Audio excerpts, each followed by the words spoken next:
this is actually one of the motivations for this video, is this mention that there may be coming famine and maybe even nuclear war, right?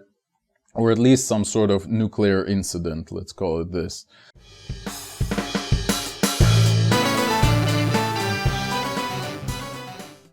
Greetings, this is Eugene the Philosopher, the greatest living philosopher after the unfortunate passing of Quentin Robert de Nameland, who has been the greatest living philosopher before me. Here I wish to acknowledge the existence of a pretty interesting phenomenon, I would say, which, well, seems to be manifesting in the recent years with like very, with double the force, double the strength, let's say. And I have no clear explanation on what this phenomenon is about, like what causes it or whatever. So we'll just discuss the phenomenon itself, so you could evaluate whether you agree with me or not, and maybe like give a couple of different interpretations, like various, let's say, interpretations of how you may look at it, potentially at least. All right. So to introduce this thing, let me just give you the way I've actually arrived at this idea, or at least the analogy I have for it, which would be pretty understandable. So we're living in a world of hyperinformation, you might say, in a society of hyperinformation. Like we have an internet, like everyone is connected to everyone, and like the information spreads almost instantly, right? And it's not very hard to uncover actually very profound amounts of information on the topics that interest you, all right? And I've had this analogy with regards to this phenomenon we're going to be talking about shortly after. So, you know, when a new movie is being made, right? And like there's a lot of hype about it. But then suddenly somebody somehow leaks this movie into the internet, all right? And so everybody can pretty much watch the movie before it's even released to the theaters and stuff, let alone the whatever DVD or Blu-ray or whatnot, other media of spreading. And I've had this idea, well, doesn't it look like actually in the recent years, I repeat, but maybe even before that to some degree, it looks like the future events are like almost leaked into the public domain. So it's kind of like we can actually tell what's going to happen tomorrow. Well, you know, metaphorically tomorrow, I mean like a year after or a decade after, right? So it's almost like somebody leaks the information into the public, right, about the future events. Or at least that's kind of the idea I've had, and it's mostly it's somewhat emotional, let's say, or maybe not emotional, but intuitive. It's some sort of intuitive feeling that something like that is going on, right? Almost like we can actually see, again, on some abstract intuitive level, what's going to happen, all right? Or at least that's the idea of this video anyway, to discuss this phenomenon. So, and the question is it a good, actually, like returning to the topic of hyperinformation, is it actually just a good forecast of the future thanks to the hyperinformation, right? Like we are like as educated as we ever been, right, in the history of humanity. We are as literate as we have ever been. We have access to all this information, etc., etc., and so people actually start like predicting future events better or something like that, right? And therefore that's exactly what happens, these predicted events. Not only that, but there's also a pretty popular book called The Wisdom of Crowds, right, from 2004, written by James Surowiecki. I apologize. And I've read his last name in like on a Polish manner, but I'm not sure if like he should be read as Polish. He's obviously of some sort of Slavic origin. So the wisdom of crowds. So what's the idea behind this wisdom of crowds is that large masses of people, when they make predictions about something, like let's say they've been asked like, what's the price of like euro to US dollar is gonna be in the future, like let's say half a year from now. So if you ask a lot of people, on average, they seem to actually give a pretty good prediction. On average, I repeat. So there's gonna be always outliers here and there, right? Maybe even many of them. But if you average everything out, you arrive at some sort of decent prediction.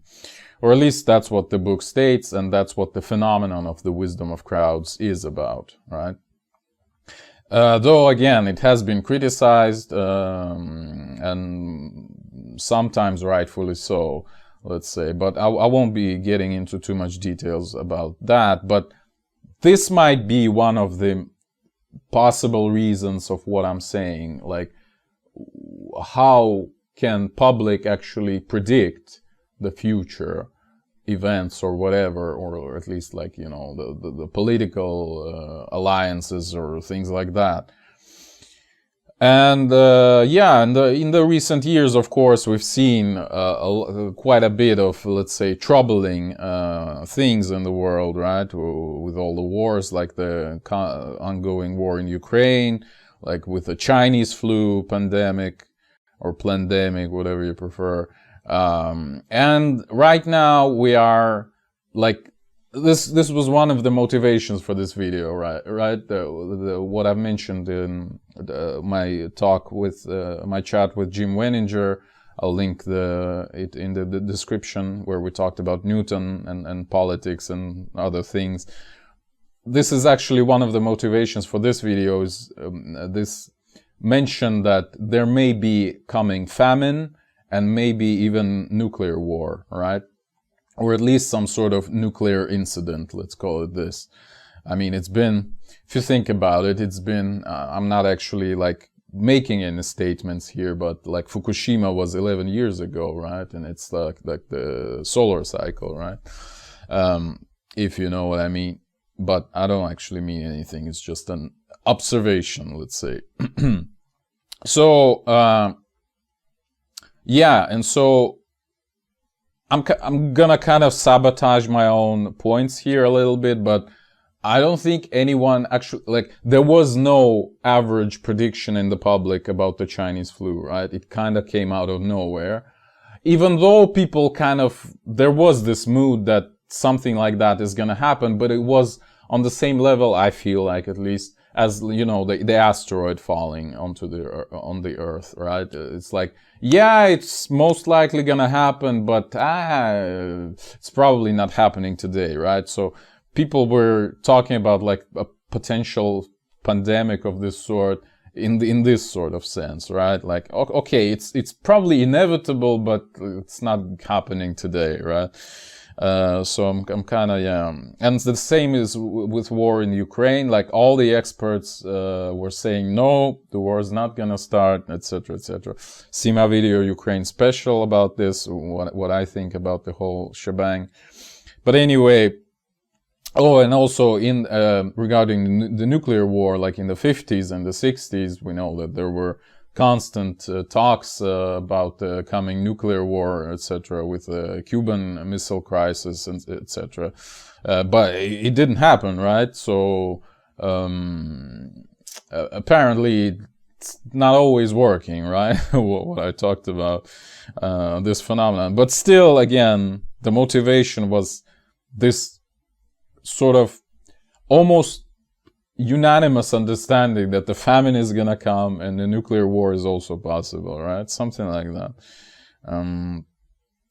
When I'm saying unanimous understanding, I mean unanimous by myself. So I'm always talking about myself. But I don't know. I just have this feeling, and that's what I'm reporting here. And we'll judge how good of a barometer it is for the public's opinion later, right?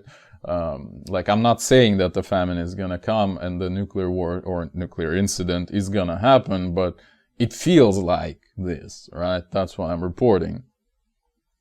And I'm giving you examples from before. which not always worked. So maybe this time it's also not going to work.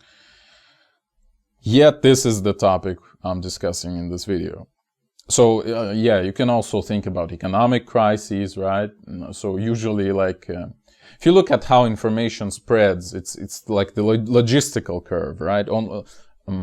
Okay, I'm kind of tapping into a more broad topic, which I'm not sure I should address here, but yeah, it's a logistical curve. So only a small amount of people usually have the information at the beginning, then information spreads, and then almost everyone has the information, right? So on the like the stock market, it's pretty much the same, right? Only very few people know that, okay, this the stock prices of this company is gonna like skyrocket in 5 years from now, and they buy it. Okay, they're one of the first who received the information. Well, received the information is a sort of an abstract term. Maybe they just made a prediction of their own based on God knows what. Actually, it doesn't matter what. But in 5 years, like everyone talks about this thing. Like think about Bitcoin, for example, and the prices go up. But then when everyone already knows that this thing is kind of huge, like I remember this example, one economist said, like when your taxi driver actually tells you about something, and like a person who is like mopping the floors in the school is talking about it, then it means like we're at the peak already, right? The information is everywhere, and it means like this thing is no longer growing, pretty much. You should sell it, like, or maybe even a little bit before that. Or if you're like shorting, then vice versa, you should buy it again. So yeah, kind of forgot what I was talking about. Yeah, economic crises, like only very few people actually predicted them. And then again, those were kind of like out of the blue predictions. Like I'm pretty sure there have been many other economic crises which have been predicted, but which didn't happen, right? So it's kind of a tough to judge here. But yet there there is a feeling that something is there, right? You know, that there is this almost mystical feeling that like the people in general kind of feel what's going to happen, right? So there is something there, and like one potential interpretation of that would be again some sort of like metaphysical or mystical, like when we're talking about unconscious, collective unconscious. I mean, where yeah, like it's almost like there is a medium, like a big vessel with the information of things to come, and we kind of tap into this vessel, like individually, each one of us. But as a collective, we're sort of aware of this vessel, right? As a humanity or something like that, I don't know. But it's like some sort of universal storage of information about the future, right? And not only future, but like the providence, you know, in general. But it's a mystical interpretation of this, right? But you might perhaps arrive at similar ideas through more,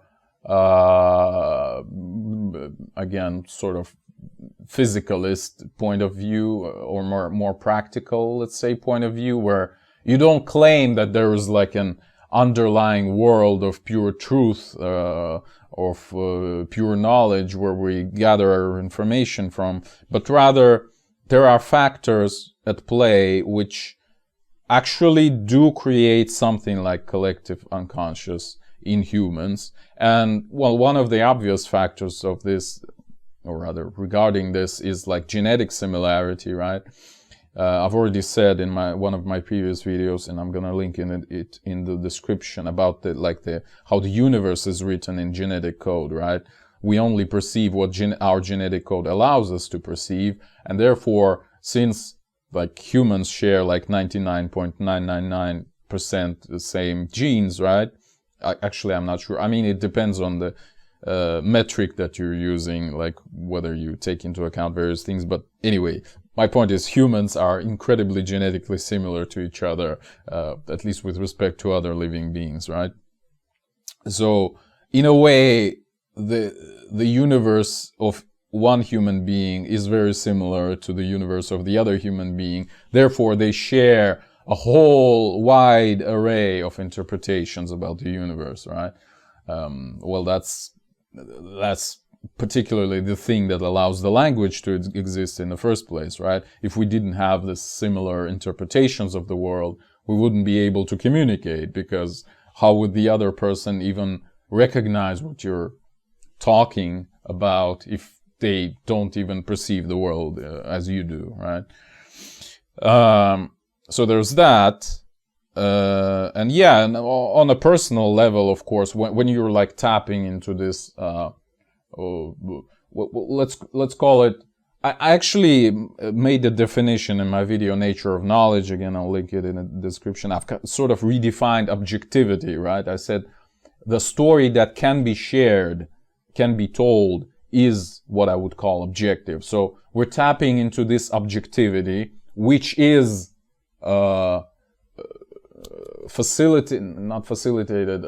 made possible by our similarities, right? So that's what I'm talking about. So this is, in a way, a practical approach to collective unconscious. So it exists because we are similar, right? So like, what is collective unconscious is basically your genes minus those genes that are different, in you with respect to other humans. But that's most of your genes, actually, right? So that's what collective unconscious is, if you wish. And you might say that in this respect, in this sort of practical or quasi-practical approach, you might say that the future events sort of are self-engineered, if you wish. Like, they naturally unfold, or at least, okay, that might be a bit of a stretch. Like, I don't want to get into too much, into too deep of depths here, so I'll probably stop here. So anyway, the patterns of events unfold in a way that's can be predicted by us just because of, again, of these pre-existing interpretations that we had in this collective unconscious part of our genome. I know it made very little sense, but I can't formulate it any clearer, unfortunately. In this well, sort of dead end that I've put myself into, the way I've been narrating this story for until now. But anyway, yeah. So there may be some natural unfolding of patterns of power, if you wish, which we recognize on some very visceral level, and we kind of know it's gonna happen like this because it's very, again, mechanistic, very blunt, and very raw, So we've seen it many times in many different shapes or forms throughout our evolution, whatever you think about it, throughout our development, let's put it more neutral, as humans, right?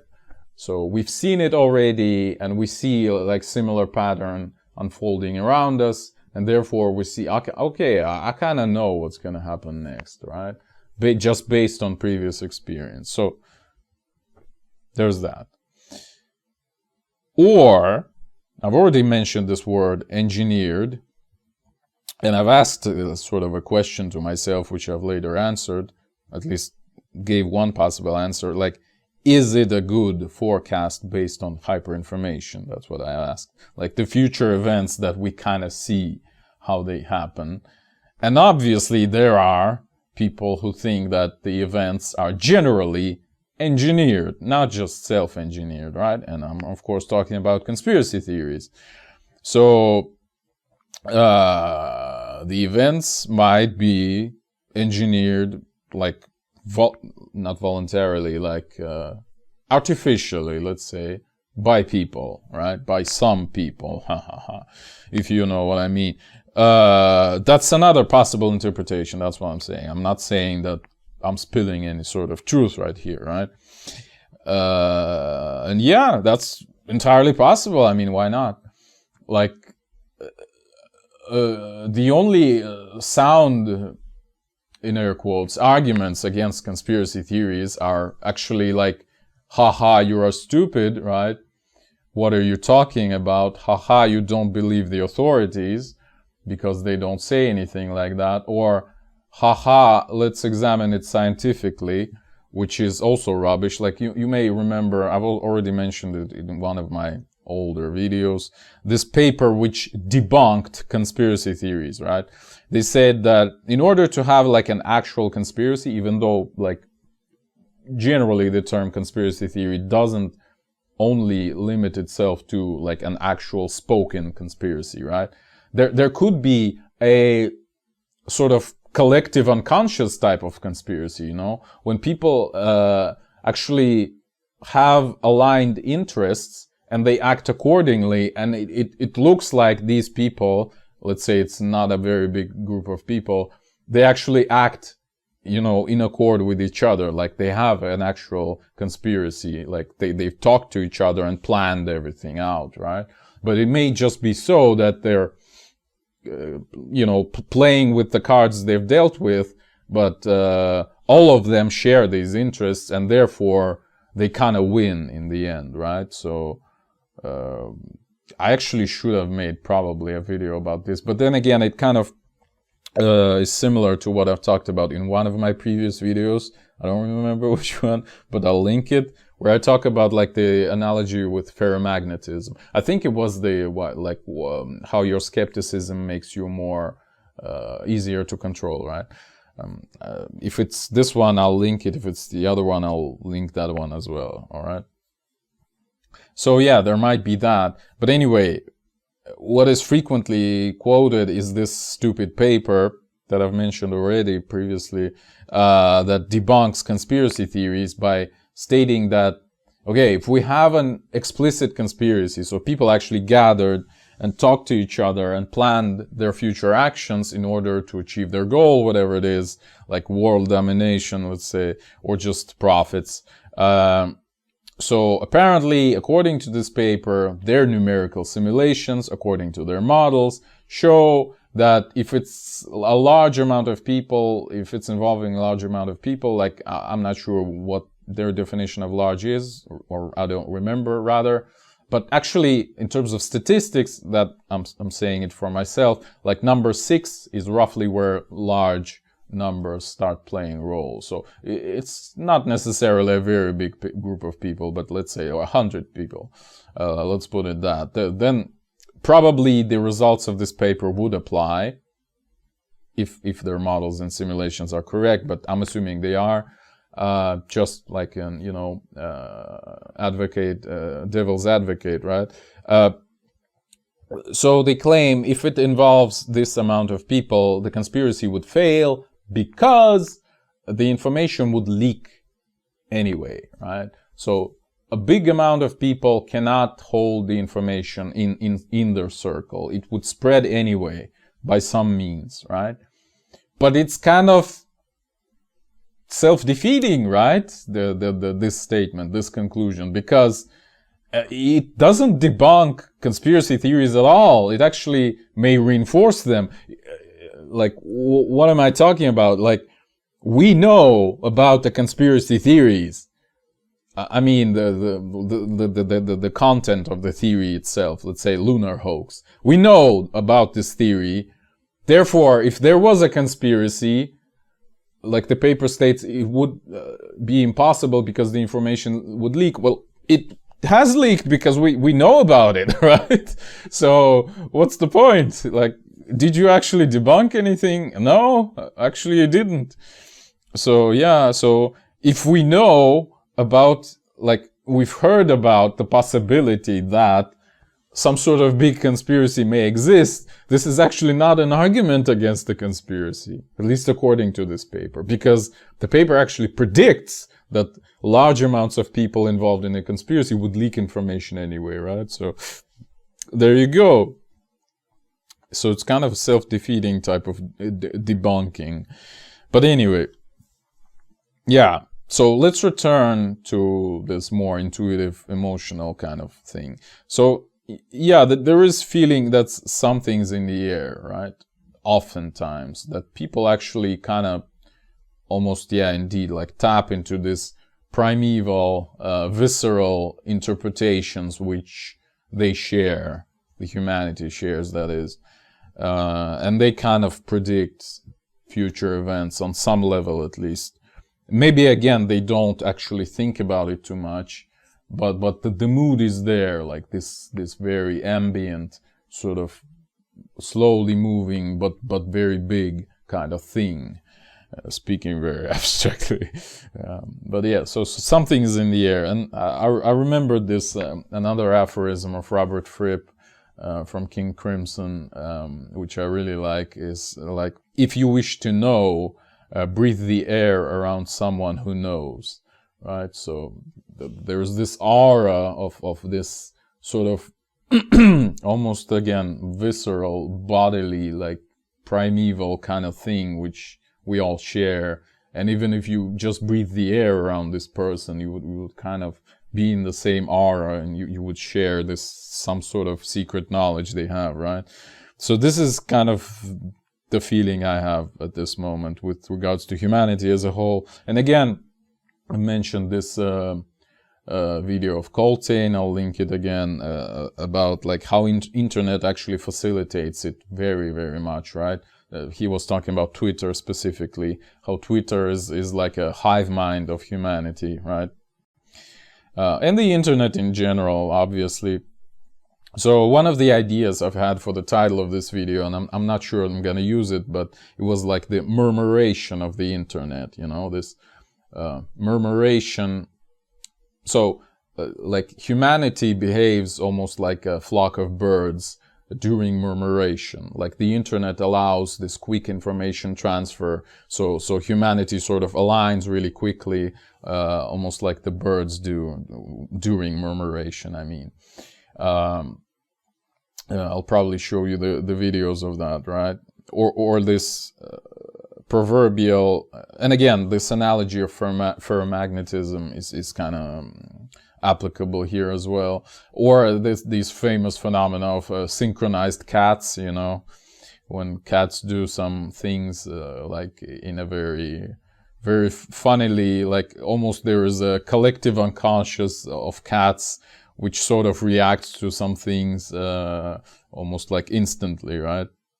Whereas it's probably just a good reaction time, honestly, right? All right. That's most of what I wanted to talk about. Probably one last thing, but not the least thing, is I'm gonna return to this issue, or rather just general notion of like how information spreads in the society. So it's became a bit of a meme, but in a very narrow circles, I believe that, well, I'll formulate it as a quote, even though it's not a quote of anyone in particular. It's kind of a quote that I'm using to describe what is going on. So it may be my quote, actually. So it may be but maybe I've actually read it somewhere. I don't know. But again, it's something in the air, like something like that exists in the public domain. Like what minority says today is what my majority would learn tomorrow, right? Something like that. Or a different version, you might say, like today's conspiracy theory is tomorrow's like broadly accepted reality, right? Something like that. So yeah, even though it's like, again, the problem here is like falsifiability, if you wish, because again, there are many conspiracy theories and not all of them are true. Actually, maybe the absolute minority are true, but still some are true, definitely.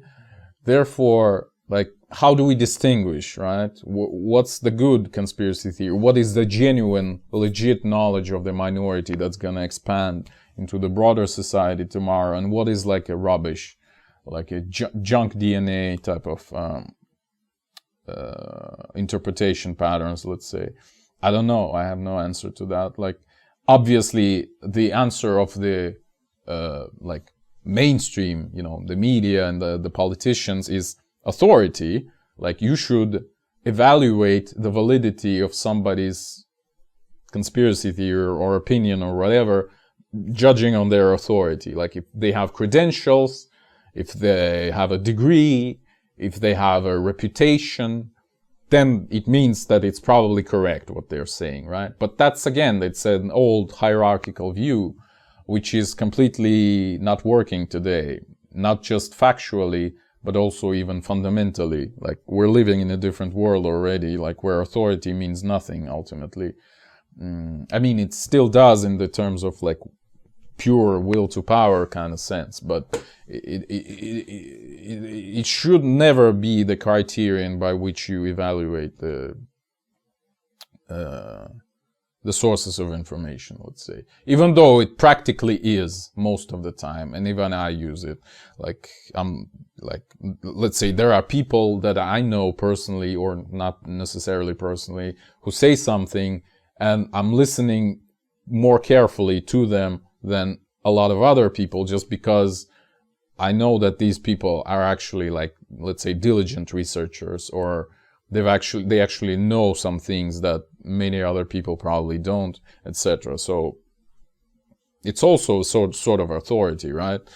So I'm not saying that I'm like super kind of pure, I don't know, that I have some secrets to how to distinguish these things, right? Or am I not susceptible to all the cognitive perceptive biases and things like that? I completely am, actually. That's why I'm talking about them, because, yeah, most of my videos is I'm just describing whatever I found in my own, like, soul, if you wish. My own set of interpretations of the world. Alright? Like, again, how else can you communicate anything unless you recognize it in yourself? That's probably impossible. I don't know. Yeah, so I don't know how to distinguish. Like, authority is not the way to go. What is then? I have no idea. But it's a big question. Like, again, what's about this post-truth, fake news, Again, it's the question of truth, fundamentally, right? What is truth? Again, see my video, Nature of Knowledge, where I claim that there is no truth, actually. So maybe the question itself is, well, firstly, it's loaded, right? And secondly, it's irrelevant. Well, not irrelevant. It's impossible to answer in principle. Like, basically, you may... it's a will type of question, actually. It's a values-oriented question, where we can no longer actually distinguish between facts and desires, if you wish. Ought and is are no longer distinguishable. Like, in a way, we perceive something as true, like, if we want it to be true, something like that. Maybe, okay, we're going way too deep here. Watch my video, Meaning of Life. It has, like, there I discuss how your will kind of affects your perspective. And this is kind of this sort of existential question, where, yeah, like, our beliefs, our values, and our desires, our will, is what shapes our truth to a very large degree, right? So it's our own will to associate ourselves with some network, let's say, network represented by stories, let's say, by a narrative, if you wish, is what determines whether we consider it being true or not, right? I think it's probably the only solution to this question. Like, what is true right now, right? In the age of post-truth.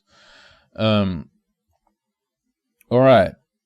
And actually, it used to be like that all the time, always. It's just that we perceived it differently. We thought that there is actually the truth. The thing is just what we considered to be true was just somebody else's will projecting itself onto us and pretending to be the true knowledge, right? Something like that. Whether it was the church, the science, you name it, like some tribal kind of thing, I don't know. And yeah, so let me finish this with a brief analogy again from physics, like how information spreads, since we're still on this topic. Like, there used to be, again, seemingly, even though it's probably not the case, you used to be able to represent the information spreading. Again, we're talking about the forecasting of the future, right? How the public can seemingly predict the future better than an individual. So it used to be like, imagine a vessel with some liquid. Let's put it that, like a solution of some substance in the water. Let's say, let it be water. Why not?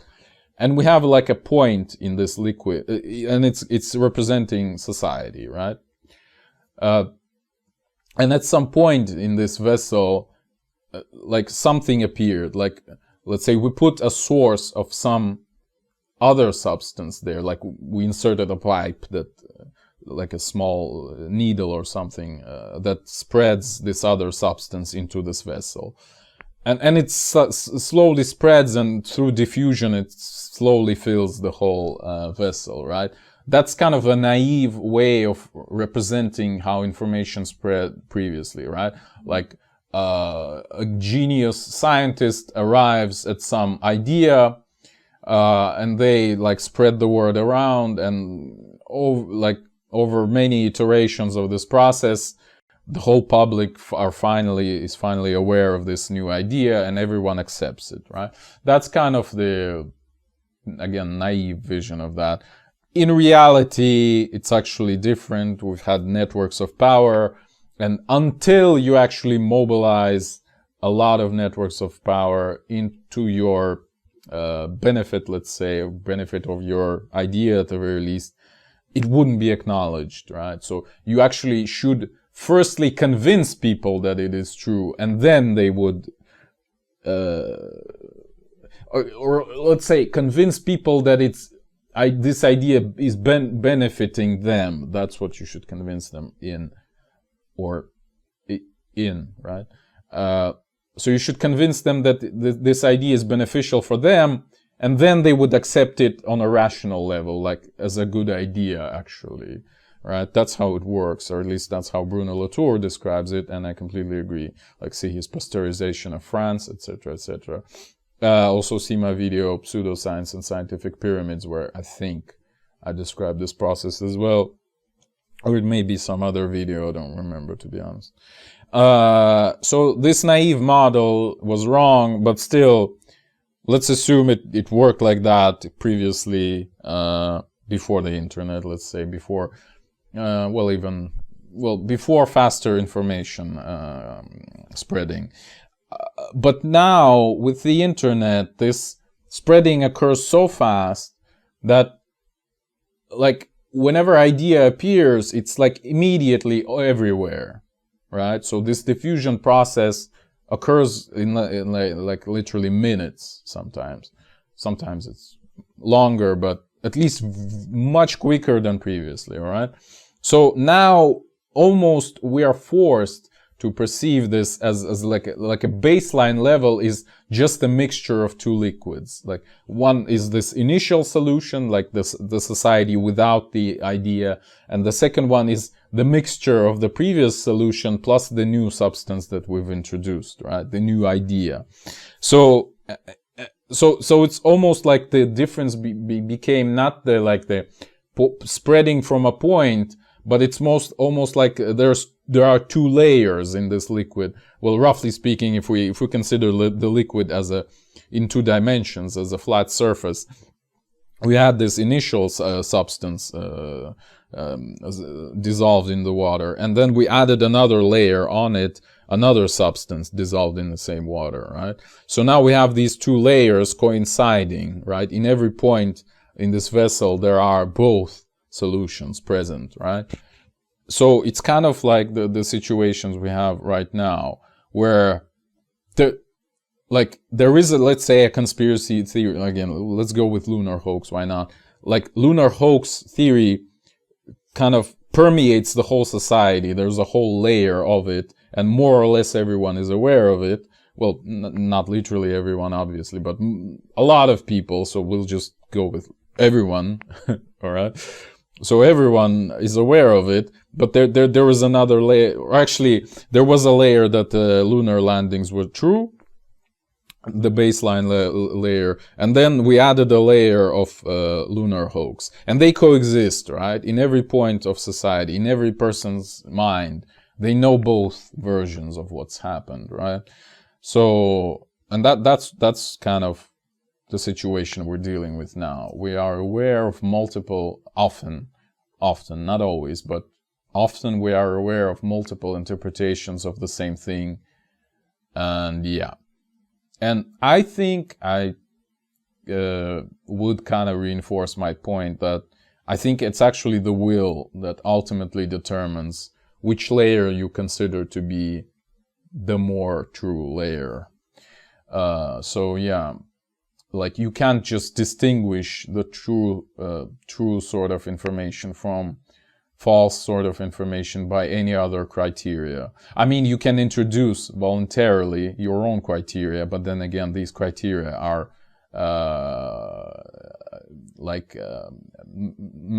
they only have power as long as your will allows them to, right? The power, the power above your judgment, the power above your decisions, etc. Well, okay. Yeah, to conclude this rant, we've talked about the this phenomenon that I believe is present where the public seems to be able to predict the future events, right? And I've given you many different interpretations of how it is possible. Like there is the wisdom of crowds, which is actually not an explanation in itself. It's just an observation, right? We've had the collective unconscious in a more mystical way. Then I've proposed you a more practical approach to it, which actually kind of makes sense, at least to me,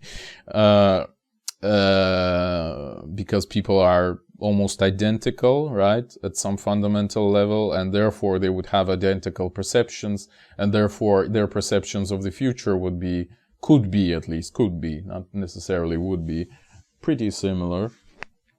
And then we talked about conspiracy theories quite a bit and how the information spreads in society. All right. Thank you for watching. The eons are closing.